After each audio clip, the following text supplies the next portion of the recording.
Манай улсад жил бүр 6000 гаруй хорт хавдрын шинэ тохиолдол бүртгэгдэж 4000 гаруй хүн жил бүр хорт хавдрын улмаас нас сурдаг их харамсалтай судалгаа бий.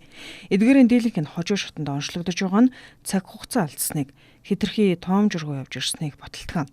Хүүсээр авч үзвэл эмэгтэйчүүдийн дунд умаа хүзүүний болон хөхний хорт хавдар дээгүүр барьцалж байна. За тухайлбал хөхний хавдраас сэргийлэхэд хамгийн нэгдүгээрт хөхөө шалгаж мэддэг бах, за с ิจ гтэй санагдвал эмчид хандах, онцлогдсон л бол тууштай эмчилгээ хийлгэх шаардлагатай. Дур мэдэн эмчилгээ хийлгдэг байдал нь өвчнийг дамжруулдаг байна. Эрүүл мэндэд мөнгө зарна гэдэг асуудал өөрөө таны том соёл юм аа. Бага мөнгө зарыг эрүүл байвал отооноос хичээ. Залуугаасаа хичээ. Өөрийнхөө хөгшрөлтөнд бэлд, хор зуршлаасаа холвай, тэ? Физикал буюу актив бодис солилцоо өндөр барьж яв.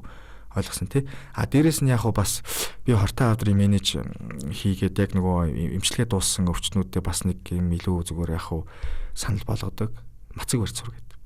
Тийм мацаг ямар учир холбоотой гэхээр яг би ингээд ухаж явсараа бол олсон юм нэг гэхээр эсийг ингээд одоо ингээд тодорхой эсийг хөгшрөөд тэрийг устгадаг нэгс байх нь шүү дээ тий. Тэр процессыг ямар хүнд илүү явж исэн гэсэн чинь мацаг барьж чаддаг.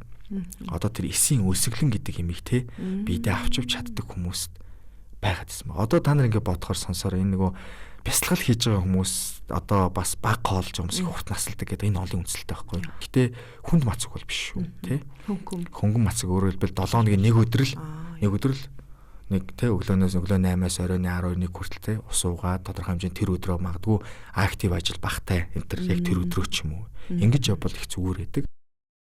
Хорт хавдартай өртгөөс сэргийлэхэд хамгийн нэгдүгээрт хэвийн жинтэй буюу таргалалтгүй байх шаардлагатай. Анагаахын шинжилгээ ухаанаар таргалалт нь хавдрын шалтгаан болдгийг нотлоод байгаа юм. За мөн хамгийн ихээр нөлөөлдөг хүчин зүйлс бол амьдралын буруу дадал хэвшил буюу уур бухимдал, сүүгүү хөхөө он удаан жилээр хөхүүлэх, зөв цагтаа нойр авдаггүй, бага цаг унтаж амардаг, архи тамхины тумал хэтрүүлэн хэрэглээ зэрэг нь хавдрын нөлөөлөгч хүчин зүйл болдог байна.